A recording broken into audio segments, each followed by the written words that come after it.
Hey guys, it's Tori and I'm here right now with Zeal and Ardor. How are you guys doing? Pretty good, actually, yeah. Pretty good, actually, as if that's a surprising thing. I hope you're doing great. It's Welcome to Rockville Day and first interview of the day. Yes, how exciting. Yeah. How do you guys feel about these festivals? Do you enjoy them? What's the vibe like for you guys when you come to these things? I mean, it's the first couple of festivals this year for us, so we're pretty excited. We saw a lot of clubs in the last few months, so it's good to see the sun again, and we're pretty not used to it, so a lot of sweat is going on today. Yeah, get a tan, get some sweat on, there you go. That's what's in store. But obviously festivals are such a huge part, especially of rock music culture. It has been for years and years, it's nothing new, but I feel like we're seeing a revival of them now more than ever. So why do you think it's such a huge part of our culture and why it's so important?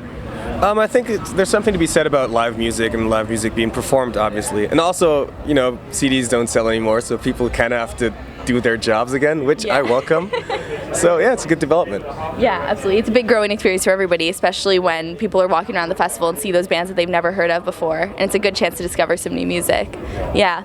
And speaking of your music, which everyone should be discovering, you guys have a very interesting style that's no news here, but you basically combine black spiritual music with black metal, which are two very different genres here. And I know it started as a 4chan dare was the case, yeah?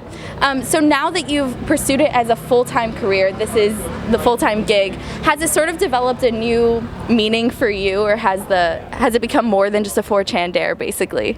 Well, certainly, yeah. I get to, you know, travel around the world with my buddies and yell at people. Yeah. It's still kind of in a weird way, funny, but also serious at the same time. Yeah, I was going to say, because I think a lot of people are diving deeper into what it means to be combining those genres, whether it's a statement of religion or a statement of race. So what is it for you? What is the symbolism behind your music that you're trying to make sure you convey? Actually, it doesn't really matter. I think because in the end of the day, I don't really control what people make of it. So it's kind of just silly to tell them, well, actually it means this and that, and you're wrong. So whatever you think, dear viewer, is the right thing. It's correct. Good. That's good that you're at least, you want everyone to be open-minded and come to their own conclusions, because I know some bands do go into the process of having a very specific message that they want to convey.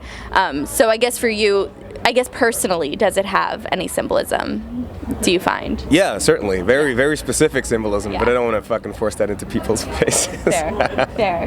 And so the album Stranger Fruit is out now. And so what is the overall theme of the album and the message there, at least? What are the themes? Disparity, hope, death, and overcoming, growth. Yeah. All right, that's a pretty good blanket statement, I would say.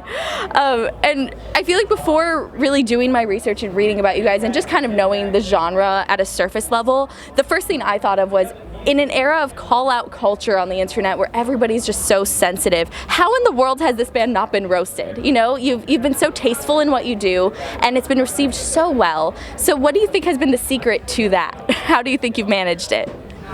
I think just not caring too much. I think if you do what you do honestly, it doesn't really leave too much space for bite marks. Yeah, if you have good intentions in what you're doing, I suppose. What do you think has been, because I feel like the internet is also a breeding ground for misconceptions and false statements. So what do you think is the biggest misconception about the band that you've seen online that maybe you'd like to clear up, if any? Sometimes people come to us and be like, oh, you guys are actually quite funny, and we might not seem like it on stage, but as soon as you get to know us, we're quite a bunch of goofballs, so. But that kind of transfers to the whole thing that so far we didn't get a backlash in any kind of way, because the trueness factor was never a thing that we pinpointed ourselves down to it, so. And it's cool to see that we kind of draw the same people with the same mentality. Like we have, in that sense that, let's be open-minded about music and culture and people in general. Yeah, absolutely. The genuine vibes are coming through. And you guys are here, Welcome to Rockville, as we mentioned. What are the other upcoming plans that fans can look forward to after this? A bunch of festivals, bunch of gigs all around the world. We hope not to die. I hope that as well for you. Yeah, and I think we're just going to collapse soon, and it's going to be like a trash fire. Sounds promising. I think I look forward to it. I don't know. Well, thank you guys so much for hanging out. I appreciate you taking the time to chat, and enjoy the rest of your time at the festival. Yes. And everybody watching, if you haven't already, make sure you check out Zeal and Ardor, subscribe for more videos, and we'll catch you later. Bye. smash that like. That's the sense of humor I was waiting for. There it is.